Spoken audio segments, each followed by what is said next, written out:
ಕೊನೆಯದಾಗಿ ಈ ವಿಡಿಯೋದಲ್ಲಿ ಅನಿತಾ ಪೂಜೆ ಮಾಡ್ತಾ ಇದ್ದಾಳೆ. ಎಲ್ಲರೂ ಪೂಜೆ ಮಾಡಿ ಮುಗ್ದಾದ್ಮೇಲೆ ನಾವು ಪೂಜೆ ಮಾಡೋದಕ್ಕೆ ಸ್ಟಾರ್ಟ್ ಮಾಡಿದ್ವಿ. ಏಕೆಂದರೆ ಬಂದವರೆಲ್ಲ ಪೂಜೆ ಮಾಡಲಿ ಫಸ್ಟು ಅಂತ ಹೇಳ್ಬಿಟ್ಟು ಸುಮ್ಮನಾಗಿದ್ವಿ. ಎಲ್ಲರದ್ದು ಮುಗ್ದಾದ್ಮೇಲೆ ಏಕೆಂದರೆ ತುಂಬ ಜನ ಸೇರಿರೋದ್ರಿಂದ ಕಷ್ಟ ಆಗ್ತಿತ್ತು ಎಲ್ಲರೂ ಒಟ್ಟಿಗೆ ಪೂಜೆ ಮಾಡೋದು ಅನ್ನೋದು. ಅದಕ್ಕೆ ಮನೆ ಜನ ಆಮೇಲೆ ಪೂಜೆ ಮಾಡ್ಕೊಳ್ಳೋಣ ಅಂತ ಹೇಳ್ಬಿಟ್ಟು ಸುಮ್ಮನಾಗ್ಬಿಟ್ವಿ. ಅನಿತಾ ಎಲ್ಲ ಶಾಸ್ತ್ರೋಕ್ತವಾಗಿ ನನಗೆ ಎಲ್ಲನೂ ಹೇಳ್ಕೊಟ್ಟಿದ್ದೆ. ಅವಳು ಈ ಥರ ಮಾಡು, ಈ ಥರ ಮಾಡು ಅಂತ ಎಲ್ಲ ಯಾವ ಥರ ನಮ್ಮ ಮಮ್ಮಿ ಇದ್ದಿದ್ದರೆ ಹೇಗೆ ಹೇಳ್ಕೊಡ್ತಿದ್ರು ಅದೇ ಥರ ಹೇಳ್ಕೊಟ್ಲು. ತುಂಬ ಅಂದರೆ ತುಂಬಾ ಖುಷಿ ಆಯಿತು. ಮತ್ತು ಇದು ಅನಿತಾ ಮಗಳು ಪೂಜೆ ಮಾಡಿದ್ಲು. ತುಂಬ ಅಂದರೆ ತುಂಬ ಕ್ಯೂಟಾಗಿ ರೆಡಿಯಾಗಿದ್ಲು. ಎಲ್ಲರೂ ಒನ್ ಬೈ ಒನ್ ಒಬ್ಬರಾದ್ಮೇಲೆ ಒಬ್ಬರು ಪೂಜೆ ಮಾಡೋದಕ್ಕೆ ಸ್ಟಾರ್ಟ್ ಮಾಡಿದ್ರು. ಏಕೆಂದರೆ ಇನ್ನು ಮಿಕ್ಕಿದವರೆಲ್ಲ ಊಟ ಮಾಡೋದಕ್ಕೆ ಹೋಗಿದ್ರು, ಬಂದವರೆಲ್ಲ ಊಟ ಮಾಡ್ತಾಯಿದ್ರು. ಅದಕ್ಕೆ ಮನೆ ಜನ ಪೂಜೆ ಮಾಡೋದಕ್ಕೆ ಸ್ಟಾರ್ಟ್ ಮಾಡಿದ್ವಿ. ಮತ್ತು ಶಿಲ್ಪ ಪೂಜೆ ಮಾಡ್ತಾ ಇರೋದಿದು.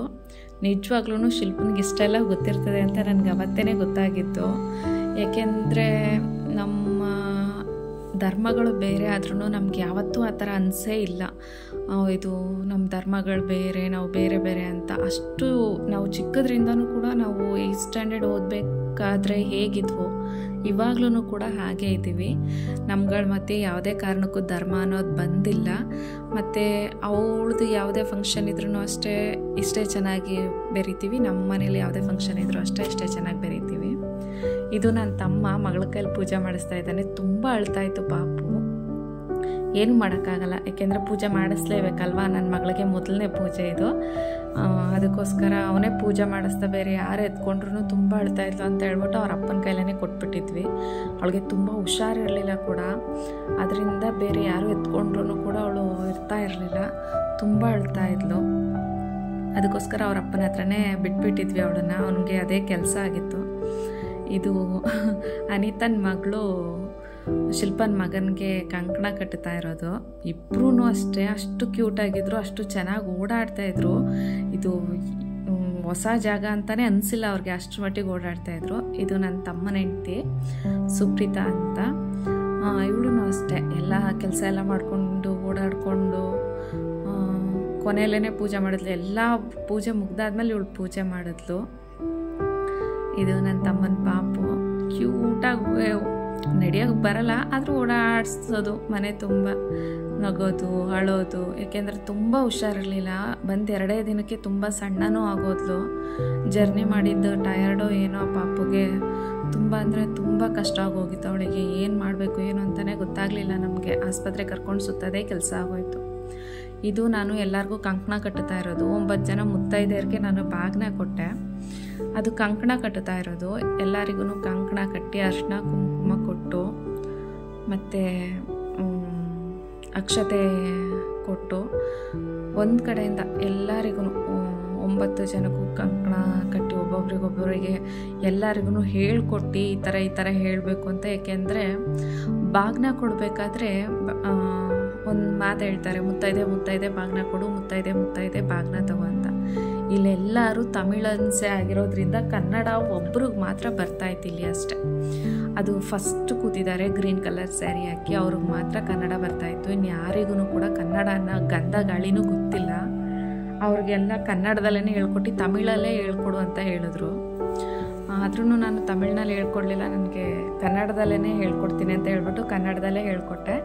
ಕನ್ನಡದಲ್ಲೇ ಎಲ್ಲರೂ ಆದಷ್ಟು ಟ್ರೈ ಮಾಡಿದ್ರು.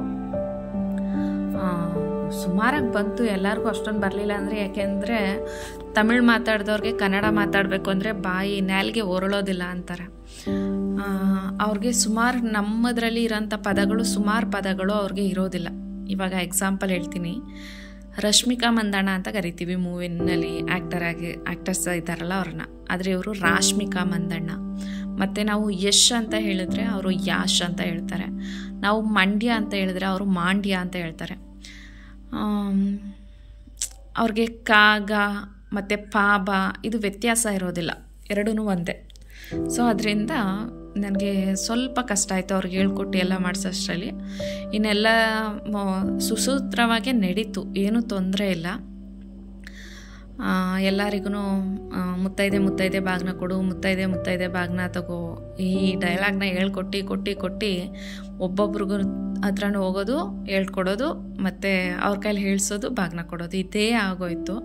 ಒಟ್ನಲ್ಲಿ ಎಲ್ಲ ತುಂಬ ಅಂದರೆ ತುಂಬ ಚೆನ್ನಾಗಿ ನಡೀತು. ಇದಕ್ಕೆ ಮುಖ್ಯ ಕಾರಣ ನನ್ನ ತಮ್ಮನ ಹೆಂಡತಿ ಅನಿತಾ ಮತ್ತು ಶಿಲ್ಪ, ಇವರೆಲ್ಲ ಇರಲಿಲ್ಲ ಅಂದಿದ್ದರೆ ನಿಜವಾಗ್ಲೂ ಈ ಕೆಲಸನ ಇಷ್ಟು ಸುಲಭವಾಗಿ ನಾನು ಮಾಡೋದಕ್ಕೆ ಆಗ್ತಿರಲಿಲ್ಲ. ಯಾಕೆಂದರೆ ನನಗೆ ಕಾಲು ಕೈ ಎರಡೂ ಪೆಟ್ಟಾಗಿದ್ದರಿಂದ ನನಗೆ ತುಂಬ ಕಷ್ಟ ಆಗ್ತಿತ್ತು.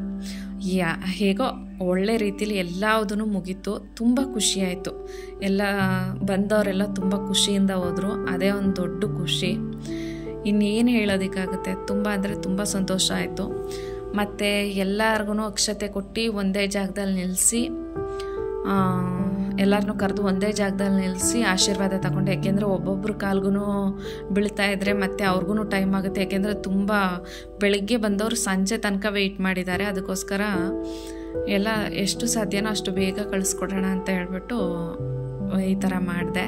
ಎಲ್ಲರ ಕಾಲ್ಗೂ ಬಿದ್ದ ಆಶೀರ್ವಾದ ತಗೊಂಡೆ. ಎಲ್ಲರೂ ಮಕ್ಕಳು ಮರಿ ಜೊತೆ ಚೆನ್ನಾಗಿರು, ಬೇಗ ದೇವ್ರ ಮಕ್ಕಳು ಕೊಡಲಿ ನಿನಗೆ ಅಂತೆಲ್ಲ ಆಶೀರ್ವಾದ ಮಾಡಿದ್ರು. ಇವರು ನಾನು ಮೊದಲೇ ವಿಡಿಯೋದಲ್ಲಿ ತೋರಿಸಿದ್ದೀನಿ, ವರ್ಷ ಬಂದುಬಿಟ್ಟು ಅವರೇ ಪ್ರಸಾದ ಮಾಡಿಟ್ಟು ಪೂಜೆ ಮಾಡಿ ಹೋಗ್ತಾರೆ ನಮ್ಮ ಮನೇಲಿ ಅಂತ. ಈ ಅಕ್ಕನೇ. ಧನ್ಯವಾದಗಳು ವಿಡಿಯೋ ನೋಡೋದಕ್ಕೆ.